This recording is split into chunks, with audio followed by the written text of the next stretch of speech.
历史性转折点，美日联盟正在转向战争状态，赤裸裸地威慑中国。观众朋友，大家好，我是傅彦少。近日，日本首相岸田文雄访问美国，拜登罕见地表达了全面、彻底、毫无保留地致力于日本防务的态度，称美日关系从未如此亲密。美国与日本政府这次推动的合作主要有两个方面，一是可能在对华芯片制裁上形成合力，二是促进美日军事同盟现代化。两国同时重申了台湾海峡和平与稳定的重要性，并声称强烈反对在世界任何地方以武力或胁迫方式单方面改变现状的任何企图。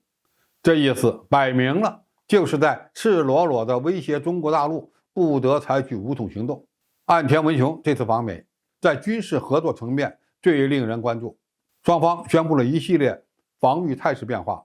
更新的指挥关系和新的训练安排。用一句话概括，就是美日同盟正在转向战争状态。在很多人看来，美日军事同盟的合作紧密度应该是非常高的。然而，事实并非如此。由于日本是二战的战败国，受和平宪法的限制，日本对战争的准备工作一直落后于美国的其他主要盟友。比如，韩国和美国在应对朝鲜军事威胁方面的指挥机制就非常成熟，韩国人甚至没有作战指挥权，显得很屈辱。但这反而证明了美军介入的程度非常高。同样，澳大利亚几乎参加过美国发起的所有海外军事行动。双方并肩作战的次数多，意味着共同作战的经验也非常丰富，指挥机制也是相当完善的。相比较而言，美日同盟此前并未对重大突发事件做好充分准备，所以这次美日公布的3个重大转变具有标志性的意义。首先，日本的防务经费激增，岸田文雄政府希望在5年内将国防开支占 GDP 的比重增加近1倍，达到2%以上。如果完全实现这一目标，将使日本的防务支出从世界第9大国跃居世界第3，仅次于美国和中国。第二，美日重新建立联合作战指挥中心，这就是美日共同准备作战的关键点了。东军宣布将在日本设立一个永久性的美日军事联合总部，以便在危机期间指挥和调动日本自卫队。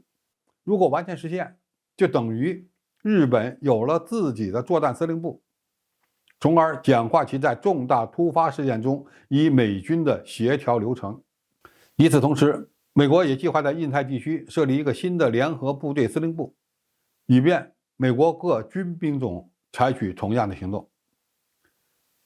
第三是构建应对重大态势的能力，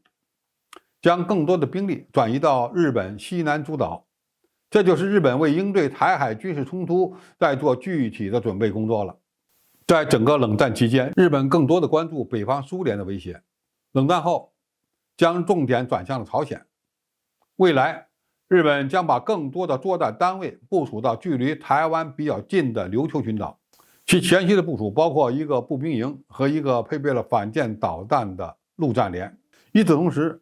美军将增加与日本在西南诸岛的训练和演习。所有这些步骤都向中国发出了一个明确的信号：美日正在准备应对突发事件，包括发生在台海的军事危机。日本政府不但要增加国防开支，还要准备使其指挥和控制系统完成现代化改进。这意味着日本已经走上了一条为对付中国全面进行战争准备的发展道路。日本正在加速从和平主义转向军国化，美国在军事实力下降之后乐见其成。为此，我们必须做好同时应对美国和日本在台海地区进行军事冒险的准备工作。好，今天评述就到这里，谢谢大家收看，我们下期再见。